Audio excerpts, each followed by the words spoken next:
Shalom, bon matin tout le monde, bon réveil. Que le Seigneur ce matin vous bénisse, vous garde, vous protège pendant que ce matin, aujourd'hui, vous allez vaquer à vos occupations. Et si c'est votre anniversaire, nous voulons vous souhaiter joyeux anniversaire. Soyez bénis, soyez heureux, soyez contents, soyez conscients. Et si vous êtes seul, eh bien, nous voulons vous dire, vous n'êtes pas vraiment seul, puisque Yeshua, dans sa parole, nous a fait cette promesse. Je serai avec vous tous les jours, jusqu'à la fin du monde. Donc, il est toujours là. En tout temps et en toutes circonstances, nous voulons toujours vous le rappeler. Il est là, en tout temps et en toutes circonstances, lors même que nous ne faisons pas cas de sa présence, lors même nous ne notifions pas sa présence, lors même certaines fois nous n'en sommes pas conscients, il est quand même là, car il a promis, je serai avec vous tous les jours jusqu'à la fin du monde. Néanmoins, lorsque vous en êtes conscient, là, ça fait toute la différence. Lorsque vous en êtes conscient, dans des situations où est-ce que vous vous trouvez, eh bien là, vous vous tournez vers lui. Lorsque vous en êtes conscient, avant de parler, vous obtenez la sagesse. Lorsque vous êtes conscient, avant d'agir, vous obtenez les instructions. Lorsque vous êtes conscient, avant de planifier, eh bien, vous obtenez les conseils. Car son esprit est toujours là. Et quand vous vous tournez vers lui, avant toute chose, eh bien, vous manifestez que vous en êtes conscient qu'il est là. Et à ce moment-là, il agit pour vous. Néanmoins, il est toujours là. Et indépendamment de la manière dont nous sommes ou nous agissons, ça ne n'empêche pas qu'il ne soit pas là. Vous savez pourquoi? Parce qu'il a promis qu'il sera là. Donc il est là. Mais laissez-moi vous dire quelque chose, c'est merveilleux lorsque vous prenez conscience de sa présence. Là, nous agissons avec lui en partenaire. Voilà ce qui fait la différence. Que le Seigneur nous aide ce matin à saisir cette vérité et que nous devenons de plus en plus conscients de sa présence en tout temps et en toutes circonstances. Maintenant, hier, on a parlé de 3 états. L'homme orgueilleux, l'homme religieux et l'homme insensé.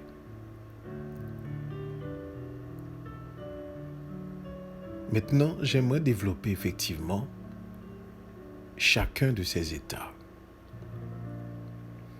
de manière spécifique.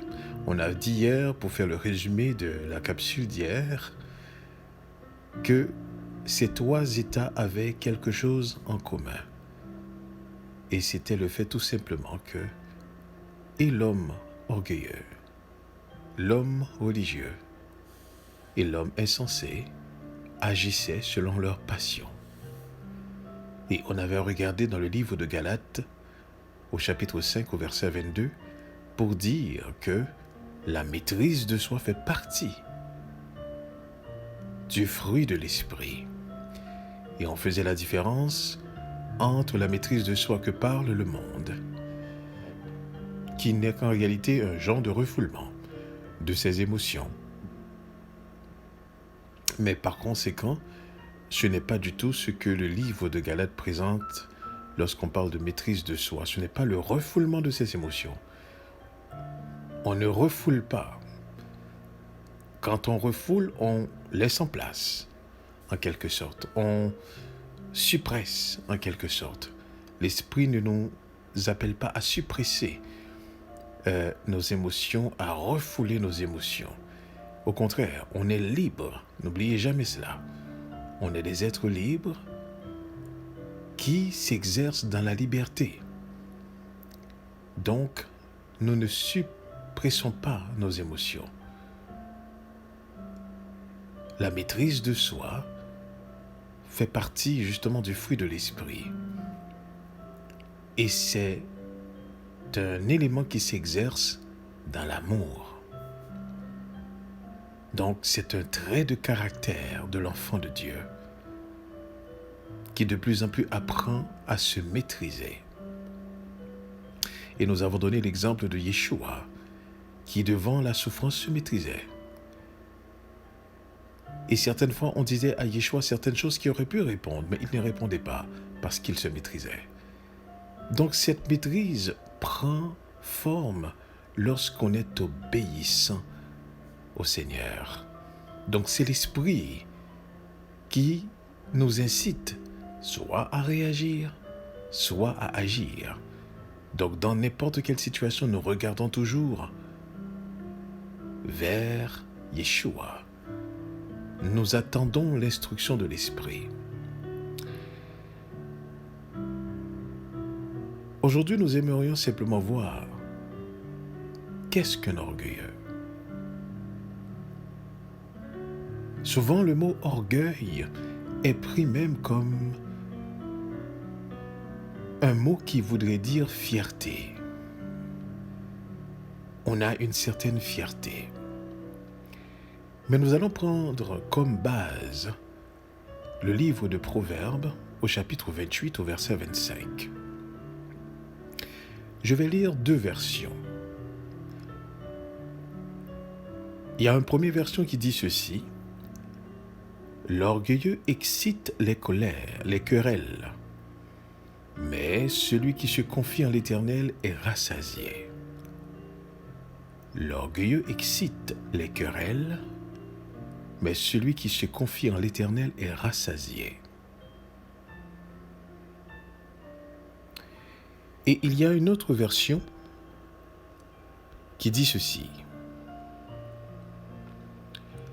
Toujours dans le livre de Proverbes 28, verset 25, qui dit: celui qui a l'âme enflée excite les querelles, mais celui qui se confie en Yahweh sera rassasié.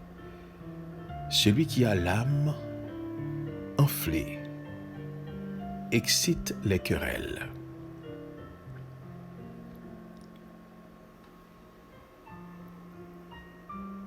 Hier, on a pu établir effectivement que l'orgueilleux suivait sa passion. L'orgueilleux s'appuyait sur son savoir. En fait, tout ce qu'il est, écoutez bien ceci, tout ce qu'il est a toujours rapport à tout ce qu'il a. Je répète, tout ce qu'il est a toujours rapport à tout ce qu'il a. L'orgueilleux, c'est l'être qui se définit en fonction de ce qu'il a.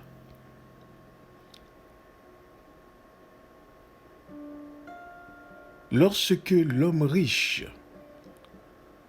avait dit à son âme: mon âme, tu as des biens pour beaucoup de jours, pour l'avenir. Repose-toi, c'était son orgueil. C'était son orgueil, car il se reposait sur ce qu'il a pour définir ce qu'il est. C'est l'une des raisons pour laquelle il y a un contraste qui se fait dans ce verset 25, lorsque l'auteur dit ici: mais celui qui se confie en l'Éternel est rassasié. Parce que l'orgueilleux, celui qui a l'âme enflée, eh bien, il se confie en lui-même. C'est l'une des raisons pour laquelle il y a 2 mots qui accompagnent toujours l'orgueil. C'est le fait d'être hautain et d'être arrogant. Et ici, être arrogant voudrait dire ceci, ne pas ménager ses paroles, ou du moins encore ne pas ménager ses émotions.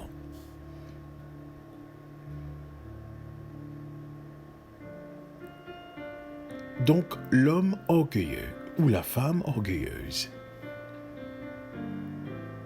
c'est un être qui est enflammé dans son âme et tout ce qui provient de lui ou d'elle, eh bien, excite à la discorde, excite à la dispute, excite les querelles.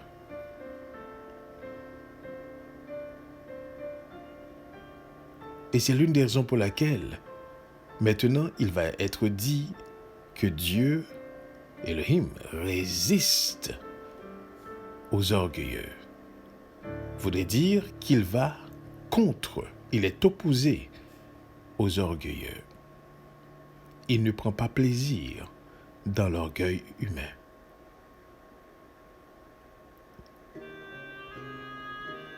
Voilà pourquoi, en tant qu'enfants de Dieu, nous sommes appelés à l'humilité. Mais le mot ici, humilité, prend sens que nous sommes appelés à ne pas considérer, à ne pas se définir en fonction de ce qu'on a. Maintenant, comprenez bien ceci. Quand on parle ici de l'avoir, ce n'est pas seulement un bien matériel. Ça peut être aussi des biens intellectuels. Ça peut être aussi des biens familiaux. Il y a certaines personnes qui s'appuient sur leur nom, leur provenance, pour effectivement afficher leur orgueil. Il y en a d'autres qui s'appuient sur leur savoir pour appuyer leur orgueil, donc leur fierté.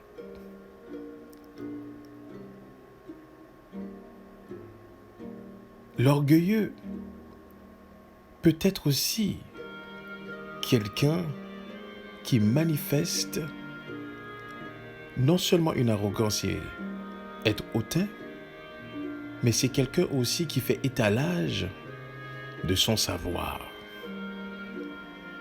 Il aime être considéré. Il aime être premier. Et c'est dans ce sens que Yeshua avait dit cela aux disciples.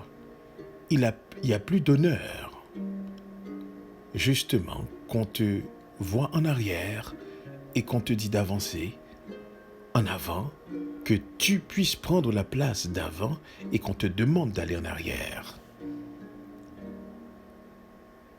L'orgueilleux aime se mettre à l'avant.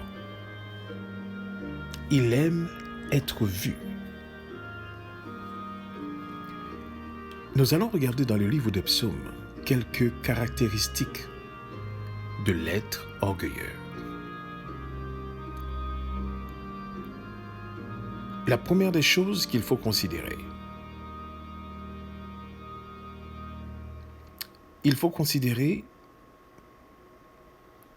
est-ce que l'être orgueilleux, premièrement, en rapport avec Yahweh, l'Éternel? Dans le livre des Psaumes, au chapitre 5, au verset 6, il est dit ceci.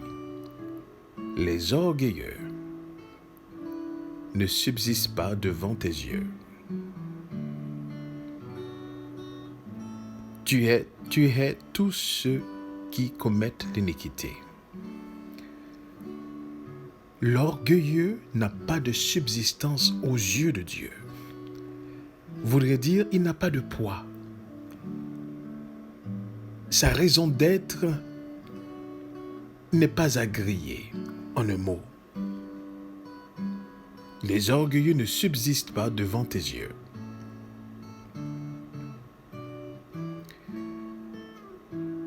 Et aussi, lorsqu'on considère le psaume 36 au verset 12, il est dit ceci: que le pied de l'orgueilleux ne s'avance pas sur moi et que la main des méchants ne m'ébranle pas.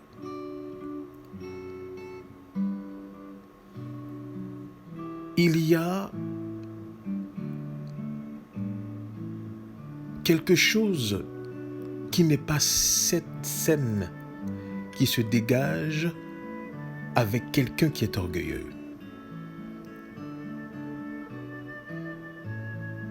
Il y a quelque chose qui n'est pas saine qui se dégage de quelqu'un qui est orgueilleux. On peut comprendre pourquoi. Que le psalmiste ici au chapitre 36 des livres des psaumes dit que le pied de l'orgueilleux ne s'avance pas sur moi et que la main des méchants ne m'ébranle pas. Parce qu'il s'appuie sur lui-même. Et son rapport avec les autres n'est pas pour les aider. S'il les aide, c'est pour pouvoir faire sa fierté. Donc tout tourne autour de lui-même. Et au psaume 40, au verset 5, il est dit ceci: béni est l'homme qui place sa confiance en Yahweh et qui ne se tourne pas vers les orgueilleux, vers ceux qui s'adonnent au mensonge.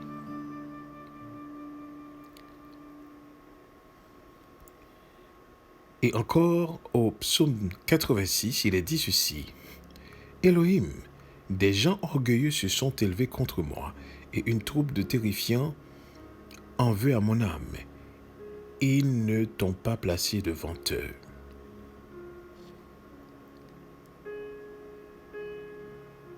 Ils ne t'ont pas placé devant eux. Et lorsqu'on regarde aussi le psaume 119 au verset 21, il est dit: tu réprimandes les orgueilleux, ces maudits qui se détournent de tes commandements. Donc les orgueilleux ne peuvent en aucun moment obéir aux commandements du Seigneur. Et ici, le psalmiste prend le temps nécessaire de démontrer un autre trait de caractère. Lorsqu'il dit: tu réprimandes des orgueilleux, c'est maudit. Donc l'orgueilleux est quelqu'un qui n'est pas béni. Et on l'a lu dans le psaume 40, lorsqu'il fait le contraste en disant: béni est l'homme qui place sa confiance en Yahweh. Et ça pourrait vous rappeler effectivement Proverbe 28, le verset 25, qui dit: mais celui qui se confie en l'Éternel est rassasié.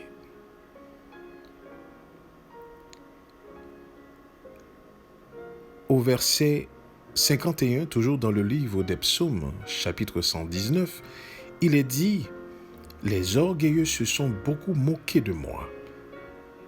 Je ne me suis pas détourné de la loi, de ta Torah. Et cela peut nous rappeler effectivement le Proverbe 21, où est-ce qu'il est dit ceci: l'orgueilleux, dans le livre de Proverbes, au chapitre 21, je crois, il est dit quelque chose qui est quand même frappant. Ça dit: l'orgueilleux, le hautain, s'appelle un moqueur. L'orgueilleux, le hautain, s'appelle un moqueur. Et il agit avec la fureur de l'arrogance. Ici, dans le psaume 119, au verset 51, le psalmiste encore confirme cela en disant: les orgueilleux se sont beaucoup moqués de moi. Donc l'orgueilleux, c'est quelqu'un qui prend plaisir dans la bêtise de l'autre. il aime faire tomber, va nous dire justement quelques paroles par la suite. Il aime faire tomber.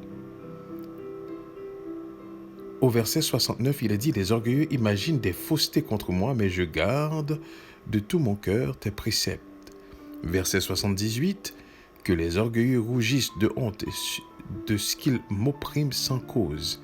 Mais moi, je médite sur tes préceptes. » Et au verset 85, il est dit, toujours dans le livre de Psaume 119, « Les orgueilleux me creusent des fosses. Ils n'agissent pas selon la loi. » Voilà. Ils tendent des pièges.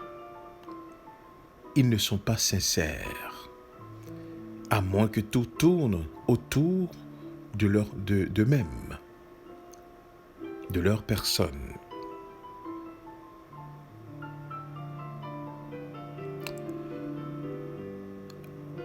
Donc il est important ce matin à ce que nous puissions comprendre ceci.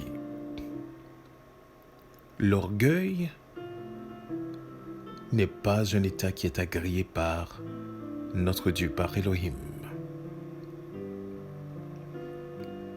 Et que chaque enfant de Dieu, nous devons toujours en prière demander au Seigneur de nous garder dans l'humilité. Devant n'importe quelle circonstance de la vie, que nous soyons gardés dans l'humilité. Et souvenez-vous de ceci. La personne qui voudrait marcher dans la voie de l'obéissance au Seigneur, c'est une personne avant toute chose, écoutez bien ceci, qui cultive l'amour. Il apprend. Et ici, on ne parle pas de sentiments, attention. Parce que bien souvent, les gens... Oui, c'est vrai, l'amour se traduit par les sentiments, par nos émotions, il n'y a pas de doute là-dessus. Mais les sentiments et les émotions ne sont que des véhicules qui permettent effectivement de manifester l'amour. Mais n'oubliez jamais ceci, l'amour, c'est un état. C'est un état, c'est l'état de tout enfant de Dieu. C'est le fondement même de l'être, l'essence de l'être que Dieu a créé, cette nouvelle créature dont parle Paul dans le livre des Romains. Si quelqu'un est en Machias, il est une nouvelle créature, dit Paul. Les choses anciennes sont passées, voici toutes choses sont devenues nouvelles. Mais nouvelles à base de quoi? Eh bien, en fonction de ce que Elohim est.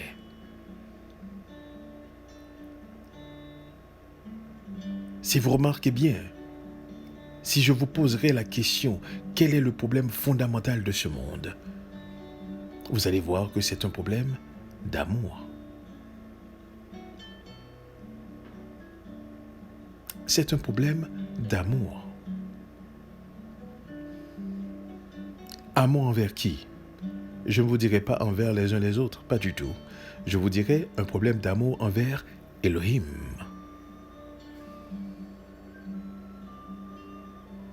Ils ne connaissent pas. Ce monde ne connaît pas Elohim. Et c'est là tout son problème. Donc nous, les régénérés, les transformés, nous connaissons Elohim. Et à ceci, le monde connaîtra aussi la différence lorsque nous sommes capables de nous aimer. Et ici, Yeshua ne voulait pas dire seulement, écoutez bien ceci, d'aimer ses frères, car il a fait le contraste. Il a dit, mais si tu aimes ton frère, tu ne fais rien d'extraordinaire, parce que les païens font la même chose. Et puis il ajoute, aimez vos ennemis, priez pour ceux qui vous persécutent. Voyez-vous, aimer dans ce sens-ci n'est pas un sentiment d'appartenance, c'est un état. Si vous êtes fils, fille de Dieu, ce n'est pas en rapport à ce que l'autre fait que vous aimez, mais c'est en rapport à ce que vous êtes que vous aimez, c'est-à-dire des enfants de Dieu. Et c'est cela que malheureusement, Celui qui est orgueilleux ne peut avoir, car il n'aime que lui-même. Peu importe la forme que prend cet amour, ça retourne toujours vers lui-même.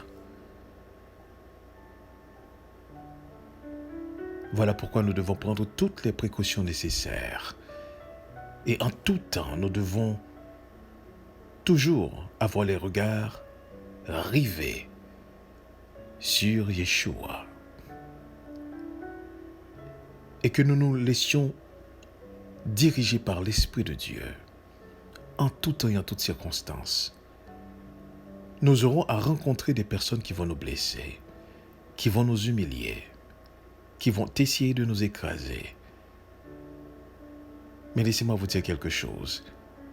Que ce soit au travail, que ce soit dans une mission, que ce soit avec les frères, peu importe, restez humble. Ne cherchez pas la première place. Restez humble. Ne cherchez pas à vous faire voir. Restez humble. Et laissez l'Esprit de Dieu vous diriger.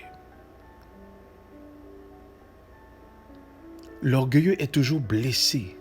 Il a toujours une blessure intérieure, en rapport aux positions, en rapport à l'avoir, en rapport à la manière dont on voit. Et bien souvent, l'orgueilleux est aussi jaloux. L'être orgueilleux est aussi jaloux. Et nous pouvons voir ça en rapport avec Caïn et Abel.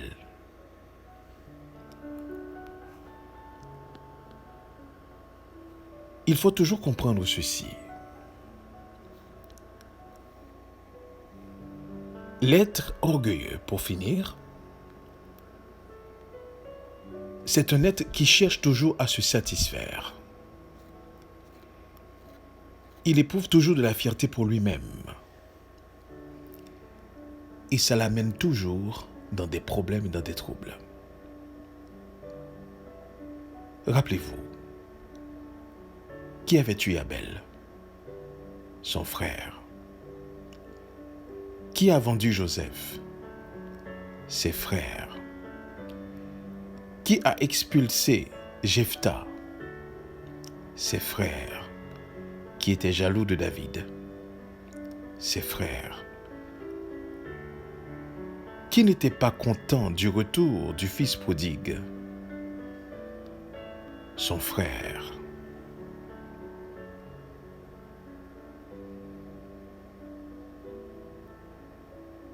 Et à cause de quoi tout ça? La jalousie. Qui est à la base de quoi? L'orgueil.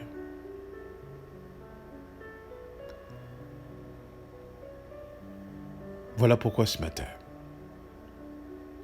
Et Paul, quelque part, nous a demandé de regarder l'autre comme par-dessus de nous. En fait, en réalité, ce n'est pas l'autre que vous mettez par-dessus de vous-même, mais c'est l'esprit qui est en lui. Et c'est l'amour qui est en vous qui va vous permettre effectivement d'honorer les autres autour de vous.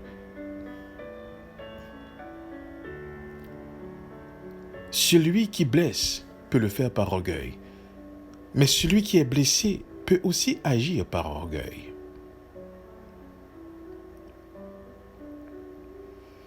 Voilà pourquoi ce n'est pas seulement la personne qui est orgueilleuse qui peut blesser, mais c'est la personne aussi qui réagit en rapport à cette blessure, peut le faire aussi par orgueil. Voilà pourquoi il est important à ce que nous puissions comprendre ceci. Tout doit être à la base de l'amour de Dieu. L'amour de Dieu doit être à la base de toute chose. Donc, comment combattre l'orgueil?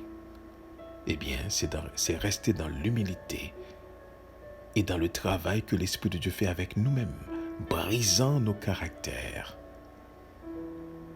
brisant l'illusion que nous avons de nous-mêmes. Et quand nous reconnaissons le travail de l'Esprit en nous-mêmes, eh bien, nous n'avons simplement qu'à l'accepter et qu'à obéir. L'orgueilleux excite les querelles, mais celui qui se confie en l'Éternel est rassasié. Que le Seigneur nous bénisse ce matin. Et continuons à rester conscients de sa présence. Amen. Amen.